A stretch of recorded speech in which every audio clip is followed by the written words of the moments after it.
he kept pressing forward until he met his life coach and helper, Mr. Anders Dennis. He did not just counsel the valedictorian, but he also became a real father to the valedictorian. Upon entering the African Dream Academy on 2015 of November, he was in the 5th grade at that time. He does every class he has entered up to today. He's graduating from the 12th grade as the valedictorian. The valedictorian has won numerous awards from African Dream Academy. He has won medals for quizzing, debate, sports, and others. He has been a true leader. He has served as 2 times vice president for the African Dream Academy and 2 times acting president of the African Dream Academy. Today, the valedictorian is a dedicated young man who demonstrates true leadership. He is always willing to help others. He is inspiring. He can be a role model to you. The valedictorian is loving and caring about others. Ladies and gentlemen, permit me to introduce to you a brother, a friend, a partner in crime, a fellow graduate, P. Andrew Oliver Gono.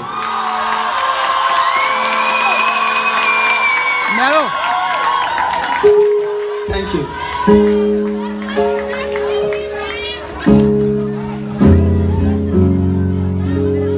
Ladies and gentlemen, student body, let us all rise as we welcome on stage the valedictorian of class of 2021-2022, student Oliver Gono.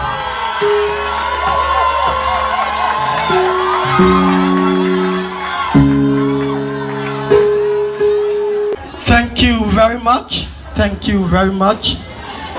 Good morning, distinguished ladies and gentlemen. You may be seated.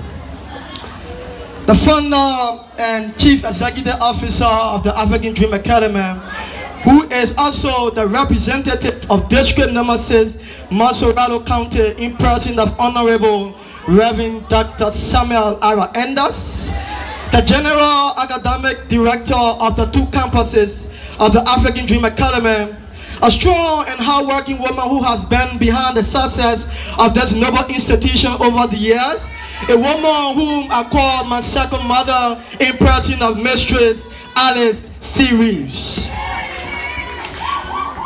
I want to recognize the Assistant Academic Director, Junior and Senior High Division, Reverend Benedict Nangbe. The Assistant Academic Director, Elementary Division, Miss Patience Wonder. The Supervisor, Junior and Senior High Division, and co-sponsor of the graduating class in person of Miss Phoebian K. Tobe.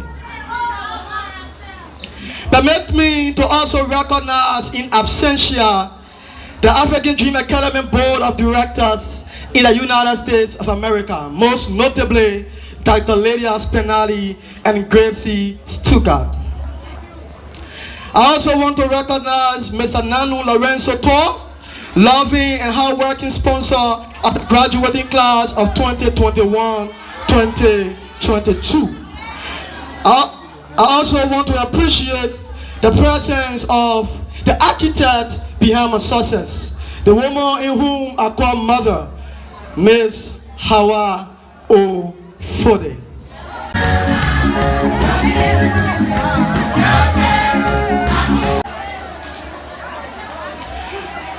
Government official, if any present, members of the press, if any present, the Alumni Association of the African Dream Academy, the honorable guest speaker present here today, the parents who have made this possible for their children to graduate today, and guardians also, students body, distinguished ladies and gentlemen.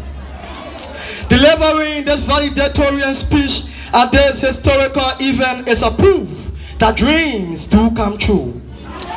I came to the African Dream Academy as a little boy who knew nothing. But today I'm graduating as a young man who has acquired little education. I suspect that I use the adjective little, not to mean that I have not acquired much education from this noble institution, but because somewhere I read, not only did I read, somewhere I heard, not only did I hear, but it is an established fact that education has no end. So whatever portion one has cultivated, or whatever milestone one has reached, is just a little portion of education. Therefore, ladies and gentlemen, I am free to say that education has no end, and coming out of high school is just the beginning. I am ecstatically delighted, and I must say that I'm honored and pleasured standing before patriotic citizens and highly educated individuals to deliver this valedictorian oration. Therefore, it gladdens my heart that seated here today are Liberians of different ages and ethnicities, Africans from different parts of Africa, and individuals from different cultures.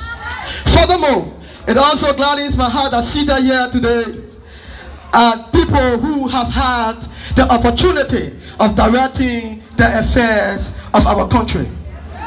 When I was announced at the valedictorian based on academic standard, I was very happy. But when I realized that I am to deliver a speech, I became a bit worried. I contemplated on what am I going to say before people who are more educated than I am. Therefore, ladies and gentlemen, as an astute young man who is visionary, I have always had the passion for discussing the faith and direction of Liberia. In this light, I want to speak to the mind of every young person seated here and also conscientize the elderly. With this intention, ladies and gentlemen, permit me to speak to you on what I have titled, "Is this the Liberia we want?" I was once told by a great man that in order to see the future, one must look at the present. And in order to better understand the present, one must take a historical journey into the past. So ladies and gentlemen, permit me to dive with you a little bit into Liberia's history. You are acutely aware, courtesy of history, that a country called Liberia was founded as the result of the repatriation of free slaves from the United States of America about 200 years ago in 1822. 25 years later, the people realized that the ACS was not governing them well. They realized that the living conditions were terribly bad and the ACS was doing nothing about it. Then in July of 1847, they had a convention called the Constitutional Convention. And at the end of this Constitutional Convention, a man called Oliver Gono Jr drafted the Constitution of the Republic of Liberia, which was signed by 11 delegates.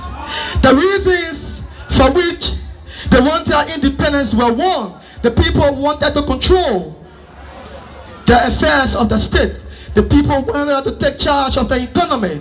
The people wanted for Liberia to control everything that related to the nation Liberia. And I can still hear Hillary teach on that day, saying to the people that we recognize in all men are certain alienable rights, that among these are life, liberty, and the pursuit of happiness. They signed the Declaration of Independence thinking that 100 years from that time, the people will live in a country where every home will have electricity. They signed the Declaration of Independence thinking that 100 years from that time, the people will live in a country where they will have quality education. The people will live in a country where they will have running water going to every home. The people signed that in that time with the notion that 100 years from that day, Liberia will be a nation where people will come to enjoy. But ladies and gentlemen, sadly, what has happened over the years? Because 175 years later, the people still live contrary to what were taught on that day. Because today, we live in a country where every child cannot acquire quality education. We live in a country where we do not produce our own food. We import rice from China and India. We import sugar from Brazil and Mexico. Of what use is the Ministry of Agriculture, only God knows. We live in a country today where every home does not have running water. We live in a country where the people cannot even get safe drinking water. We live in a country where there are many bad roads. We live in a country where there are poor infrastructural development. That is the country we live in today. We live in a country where people cannot have a good meal per day. The last time I checked, an average Liberian lived on $1 per day. Few years later, I checked again. It dropped to 75 cents. Today, an average Liberian lives on less than 50 cents per day. This is the logical metamorphosis of the country we live in. This is how hard the country is. It is what we, the people, are going through. Then the question arises, is this the Liberia we want? To the elderly, to our parents, is this the Liberia you want for your children? To my fellow young people seated here, is this the Liberia we want to live in? From the look on your faces and from the response, it tells me that the answer is obviously not. Therefore, ladies and gentlemen, I believe that every one of us wants to live in a country that produces our own food through agriculture. We want to live in a country where every home has electricity. We want to live in a country where Liberia cannot live on 50 cents per day. We want to live in a country where citizens pay their taxes and it goes to where it should have gone. We want to live in a country where every child can acquire quality education. We want to live in a country where people from other countries will be dreaming of coming in or to visit or either live in. That is the Liberia we want to live in. We want to live in a country where poverty is decreased to the lowest, because as of now 80% of the Liberian population lives in extreme poverty. We want to live in a country where our people can have good roads. We want to live in a country where a poor farmer in the hinterland can bring his produce to the city, because farming is where his livelihood depends on. That is the Liberia we want to live in. But ladies and gentlemen, the question now is, how can we build this Liberia? Because ladies and gentlemen, from the beginning of time, it has always been a divine plan that man must be master of their own destiny. Therefore, if we Liberians do not build the Liberia we want, the American will not build it for us. The Chinese will not build it for us. The Japanese will not build it for us. The outside world won't build the Liberia for us. It takes we Liberians to build the Liberia we all want. Then the question arises, how? Ladies and gentlemen, permit me for the next few minutes to share my thought with you on how I think we can build the Liberia we want. In order to build the Liberia we want, we must prioritize education. We must prioritize education. We must prioritize education. I made a strong emphasis on it because the education system of Liberia needs a very, very serious attention. Because somewhere in books I read that the building block for the growth and development of every country depends on the young people. It depends on education. Because, ladies and gentlemen, if we, the young people, are educated properly, if If we, the young people, are educated properly, the Liberia we want can be built in no time. Because we, the young people of today, are the future leaders for tomorrow. Therefore, if we are educated, there is a need to prioritize education. I want to dive with you or take you on a tour to countries who have over the years prioritized education and how far they are today. Let me announce to you China. About 50 years ago, China was a tier world underdeveloped backward country. Then there came a man called Deng Xiaoping. This man brought in a policy called compulsory education. What Deng Xiaoping did was, he sent young Chinese scholars out of China. He sent them, those interested in fashion designing went to Italy, those interested in engineering field went to Germany, those interested in information technology went to the United States of America. Every Chinese scholar interested in certain disciplines went out to gain education.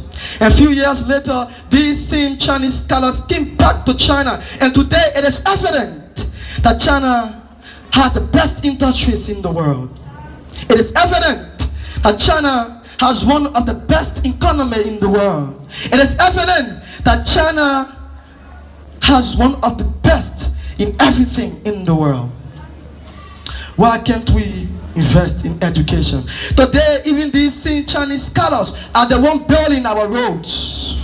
These same people sent out by this man Deng Xiaoping are the same people carry on the infrastructural development in our country.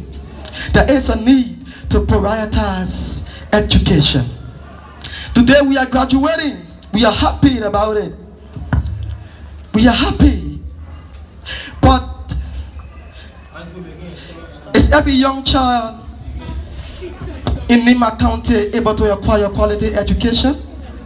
Is every young child in Bong County able to acquire quality education? Are our brothers and sisters in every part of Liberia able to acquire quality education? Because the last time I checked, Liberia has the highest number of out-of-school children. How can we build the Liberia we want when most young people are unable to acquire quality education? The government of Liberia needs to heavily increase the budget of our education system. As I take my seat, ladies and gentlemen, I want to appreciate this man, called Honorable Reverend Dr. Samuel R. Ennis. Because with the school fees high in the country, with educational materials high in Liberia, this man gave us a tuition-free institution. I said to people that if only we have a replica of this man in every county in Liberia, there will be a rapid growth and development in education in Liberia. Therefore, ladies and gentlemen, there is a need that we invest and prioritize education. I would have gone further to give you remedies on how to build the Liberia we want, but a good dancer must know when and how to leave the stage. Therefore, ladies and gentlemen, I thank you.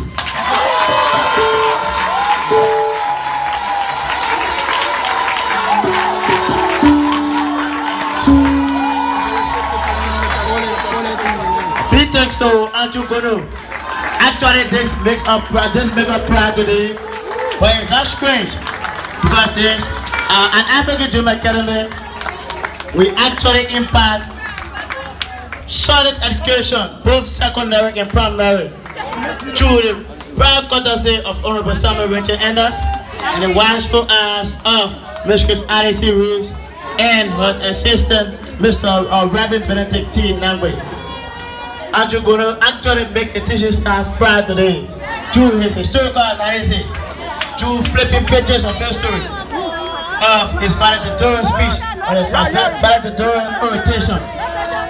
At this time, we will move to the introduction of the guest speaker, which will be done by our Valedictorian, which is the second dose of the class of 2021-2022.